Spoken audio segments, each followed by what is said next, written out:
So they're higher than the standard height. They can slide in their information here or over here. Polling places like the Or- Minneapolis Early Voting Center will be COVID safe for certain, but election managers are preparing for up to 70% of city voters to weigh in by mail. Tomorrow, we will be mailing out over 114,000 ballots.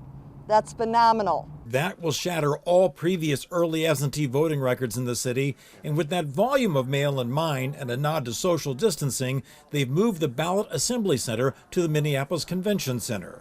Stuffing the ballots, receiving the ballots, verifying the information when they're returned, and also the fact that we have to open all those up and prepare the ballots for tabulation. Minneapolis Elections Director Grace Wacklewarits was asked if the U.S. Mail can handle it all. I can say is we've got a very good relationship with our local post office, and they work very closely with us to make sure that any ballots they receive, we get. It helps that under a court order, mail-in ballot envelopes postmarked on or before Election Day can arrive for 7 days after the election and still be counted.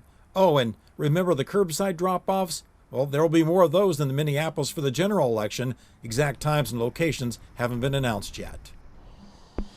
And we're also hearing that a lot of the money, or not a lot of it, but some of the money that the state got from the CARES Act, the COVID Relief Act, some of that is actually going to helping making these polling places safer, and also helping with the staff to staff up for the big influx of mail-in ballots. Back to you, Rena. All right, thank you, John.